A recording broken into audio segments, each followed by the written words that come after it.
it. So in our last class, that is in 11th class, we have discussed about the two types of friction, and I told you that static friction, from its name, when the object remains at rest and you apply the force, the friction which comes in play, that is known as static friction. And due to the application of the force, when the object starts moving, and throughout its motion, the friction which comes to play, that is the kinetic friction. Now today, with the help of a graph which is not included in your syllabus, then also the graph is very important for the clearance of your concept. So with the help of a graph, I will try to elaborate the concept of static and the kinetic friction. For that, let us see the graph.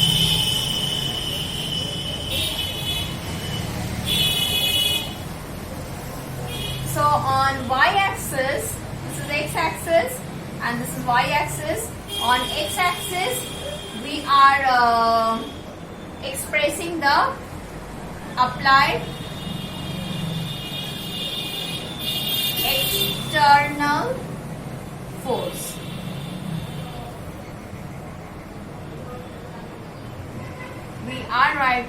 We are expressing the applied external force, and on y-axis we will express the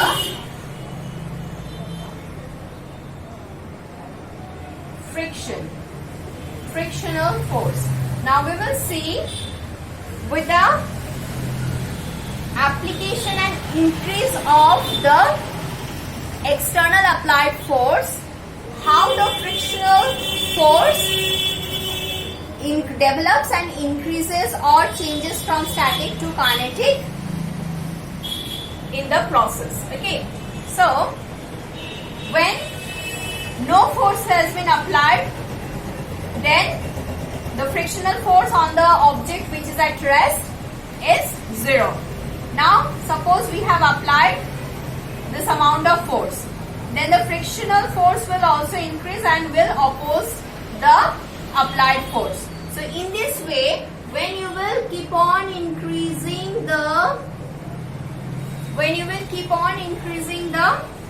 applied external force, the frictional force will increase.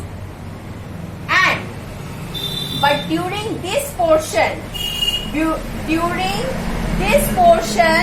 the object will not move. So this portion is actually representing the static friction and object at rest. So the object is at rest. With the increase of the applied external force, the static friction is increasing. It is increasing, and it will keep on increasing up to its maximum limit. It will keep on increasing up to its maximum limit, and at its maximum limit, when after that, suppose this is the maximum limit of the static friction. This is the maximum limit of the static friction. Now, so up to this amount of applied external force, that means when the magnitude of the applied external force is, suppose this, between any two particular surfaces, the static friction reaches to its maximum value. Then what will happen when you will further increase the external applied force? Now when you are further increasing the applied external force, you will see a little drop and a constant frictional force. Constant frictional force because this is having the constant value. So after that also you are increasing the external force. The external force keeps on increasing, but the value of the frictional force does not increases. But this value from here to here, this represents the kinetic friction, and during this process object is in motion. So from this what we can say, that the maximum static friction is always greater than the kinetic friction. The maximum static friction is always greater than the kinetic friction. That's why you get a hump over here, and as soon as the object starts moving, the static friction changes to kinetic friction, and the kinetic friction's value becomes little bit less than the static friction, and that value remains constant throughout the motion, even if you are increasing the applied external force. So the kinetic friction does not increases. It is fixed between any two particular surfaces, but static friction keeps on increasing with the increase of the applied external force between any two given surfaces. So this is the thing you have to keep it in your mind. So when you are dropping a perpendicular line, from the peak of the hump, you are getting, at this point you will get the value of max static friction. Value of maximum static friction. Whereas at this point you will get, if you will drop a perpendicular, or if you will extend the line of the kinetic friction and try to meet it with the, or try to intersect it with the y-axis, where the point of intersection will tell you the value of kinetic friction. This will tell you the value of kinetic friction. This peak, if I denote with P, this peak, the P point represents the instant of motion. That means at this, the instant of this P represents the instant of motion. That means at P point the motion starts. Okay. Now if I will write throughout this static section, the applied external force and the static frictional force, they are proportional. And if the surface is very rough, then the graph will be more steeper, and if the surface is less rough, then the graph will have less steepness. Okay. So this is how you can remember that static friction is the friction which comes in play when the object is at rest, and the static friction is the friction which comes in play as soon as an external applied force is applied on an object, and even though the force has been applied, then also the object remains at rest. Until and unless the object will start moving, the friction will be known as static friction, and when the object starts moving, the friction changes to the kinetic friction. Okay. Now here we have one section, that is friction, a necessary evil. So for that, let us read this portion. Recall now some of your experiences. Is it easier to hold a kulhar, that is the earthen pot, or a glass tumbler? Suppose the outer surface of the tumbler is greasy. Suppose you have a glass on its surface, all over the oil is spread, and you have to hold the glass with water.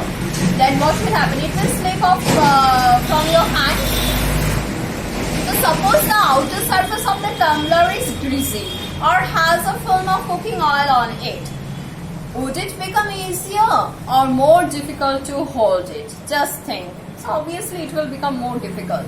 Would it be possible to hold the glass at all if there is no friction? So for the grape, from this what they are trying to say us, that the grape is really important to hold the glass, and the grip will be good when the interlock between the two surfaces, that is the surface of our hand and the glass, the outer surface, will be good. So we have to create a good interlock between our hand and the surface of the glass. Then only it will be easier for us to hold the glass. So that means good interlock means a good amount of friction. So here friction is really necessary, it is not evil. Just think, would it be possible to hold the glass at all if there is no friction? No, not at all. Recall also how difficult it is to move on a wet muddy track. So it is very slippery, or wet marble floor. You can imagine being able to walk at all if there were no friction? No, not at all. Then also for walking, grip is very important. That's why you have seen that the sportsman, they use spikes in their shoe for a better grip. So there also the friction is necessary. So for walking, friction is necessary. A little bit amount of friction is necessary. You could not write with pen. Do you know how when we write what happens? Why these inks are visible? Because this board, though you can see the board is very smooth, then also there are very minute irregularities present over it.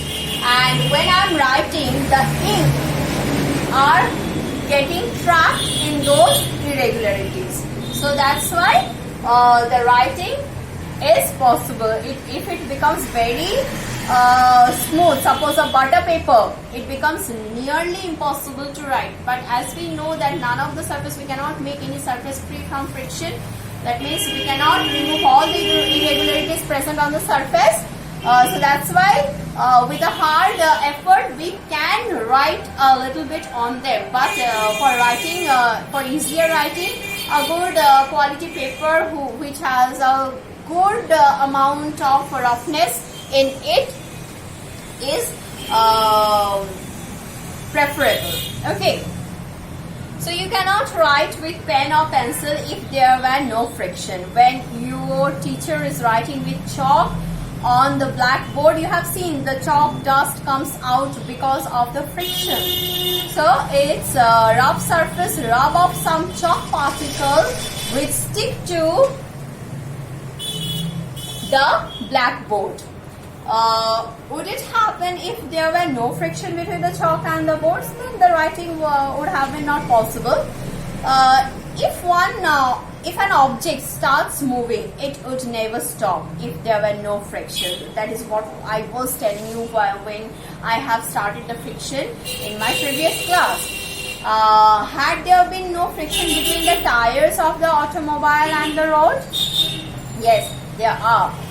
They could not be started or stopped or turned to change the direction of motion. So that's why you will find out special patterns on the tires, and due to the friction, continuous friction, when the car or the vehicle moves on a road, due to the continuous friction, because of wear and tear, the tires become smooth, and then it is advised to change the tire, because a good amount of friction is really necessary to start the car, to stop the car, and also to change the direction. Yes, you cannot fix a nail in the wall or tie a knot. So for all these things, friction is really important. It is necessary.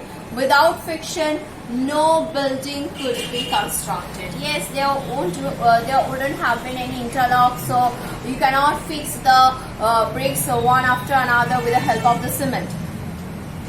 So let me tell you one more thing. Erasing is also impossible without friction. Okay. The next is that on the other hand, friction is an evil. So as it is important in so many work, but it has also bad effects. That is, on the other hand, you will find out it wears out the material. What I told you for the tires.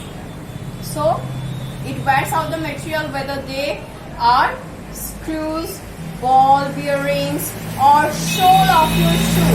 So you will find out, as in my previous when we were talking about the necessity of the friction. So I told you that, or the book told us that for walking friction is required. But that friction which helps us walking simultaneously continuously wears out the sole of our shoe. So after some time, what happens? The sole of the shoe becomes smooth, and we cannot walk properly, and the risk of falling down increases. So yes, you must have seen worn out steps of foot over bridges at railway stations. So friction can also produce heat. Sometimes heat is important. So when we fire one matchstick, so that time we strike the matchstick on the matchbox, so where some on one rough surface made with some what is made up of that igneous material. Okay, so when we create the friction, heat generates, the temperatures increases and brings the bulb of the matchstick to its ignition temperature, and hence it catches fire. So for producing fire in the matchstick, or to burn the matchstick, we need the frictional force. So here, due to the friction, what amount of heat is generated, that is necessary. But when we, after some time, you will see that when you are switching on the fan is rotating, but it is also becoming hot. The fan is rotating, the ball bearing inside it, the machinery parts inside it, that experiences friction, and it becomes hot. The machine of the car engine, after running a long road, it becomes hot because of friction. So over there, the generation of heat due to friction becomes able, because over there the heat energy is not required. But then also, as the friction creates it, you can also feel it when you will rub the hand with each other. It will create friction, and hence the palm will become hot. So this is very good. You love to do this in winter season, but not in summer season. So sometimes it is, generation of heat in friction, during friction, is necessary for doing some kind of work. But there are various things, especially in various machinery parts, when due to the rub of the different parts of the machine, how much friction is created, that also generates the heat that wears and wear out the machinery part. So for machines, the friction becomes really evil at different times. So friction can also produce heat. Vigorously rub your palm together for a few minutes. What I just told you, how do you feel? When you strike a matchstick against a rough surface, it catches fire. You might have observed that the jar of a mixture becomes hot when it is run for a few minutes. So they are talking about the mixture grinder. So when you will rotate the masala inside the mixture grinder, so after few minutes, 1 or 2 minutes, you will find that the jar is becoming hot. That is also because of the friction. You can cite various other examples in which friction produces heat. In fact, when a machine is operated, heat generated causes much wastage of energy. What I was telling you. We shall discuss the ways of minimizing friction in the following section. Now let us discuss how we can minimize the friction. So in my previous class, what I told you, to minimize the friction, we have to minimize the irregularities. And how can we minimize the irregularities? By polishing the surface, by reducing the heights of the irregularities or the depths of the irregularities, to make we can make it smooth by polishing. So one thing is that we can polish the surface. Next, what we can do, we can fill up the gaps. So how can we fill up the gaps? I have told you, for the carom board, what we use the powder, which fills up the roughness, which fills up the gaps of the irregularities and makes the surface smooth. We can also fill up the gaps with the help of oil.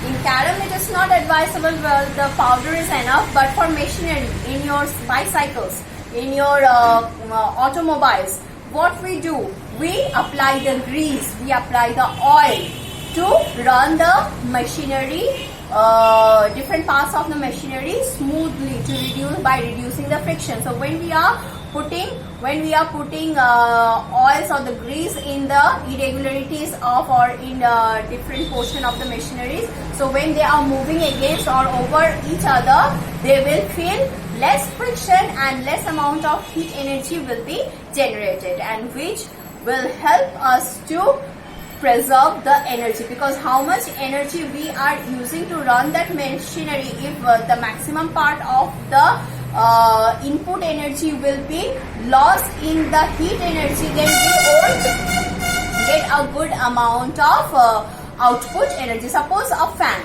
What do you need? Do you need heat from the fan? No, we don't need the heat from the fan. We want the fan to move, to rotate fast. So for that, if the input energy, if the maximum percentage of the input energy will be lost because of the generation of the heat energy, then the fan won't be able to move fast, and we won't get a good amount of air or wind. So that's why we must reduce the generation of heat due to the friction by using the lubricants. Okay, so we shall discuss, yes, in following section.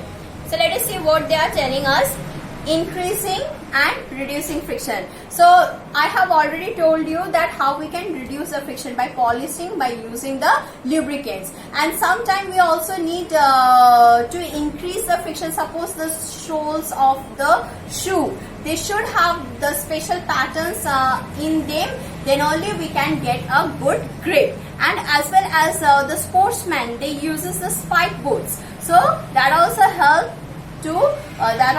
them to have a good grip. So by introducing spikes in the boots, by introducing special patterns on the tires, on the soles of the shoes, we are actually increasing the friction, so get a good grip.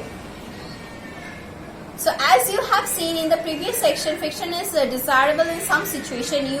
Have you ever thought why the sole of your shoe is grooved? It is done to provide the shoe better grip on the floor so that you can move safely. Similarly, the tire Similarly, the treated tires of the cars, trucks and the bulldozer provide better grip with the ground. So, we deliberately increase friction by using brake pads. So, in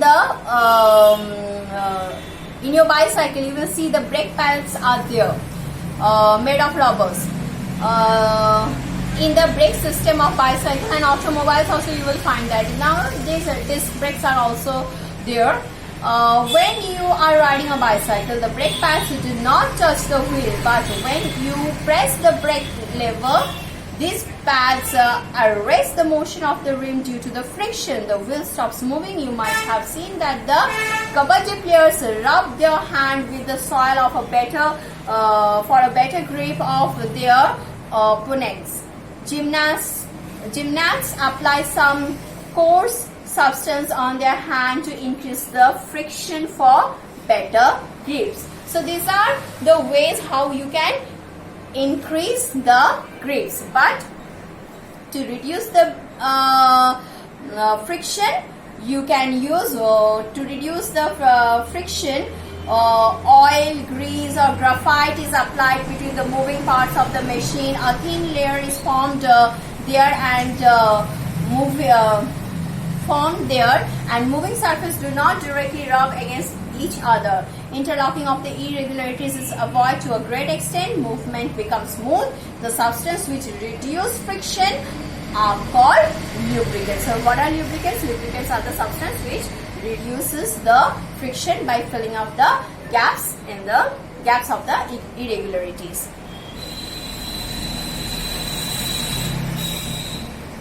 Okay. Now, here comes in the next section, there are two more types of friction you will find, that is the rolling friction and the sliding friction. These two types of frictions are the kind of kinetic friction. So now if further I divide the kinetic friction in categories, then kinetic friction can be divided into two categories. That is, one is sliding friction and another is rolling friction. So in our next class we will be discussing about the two categories of the kinetic friction, and after covering that we will come to the fluid friction, and with the discussion of the fluid friction we can complete our second chapter of physics for class 8. So quickly read all the portions what we have discussed and keep your concept clear. Be safe, stay at home till our next class. Bye.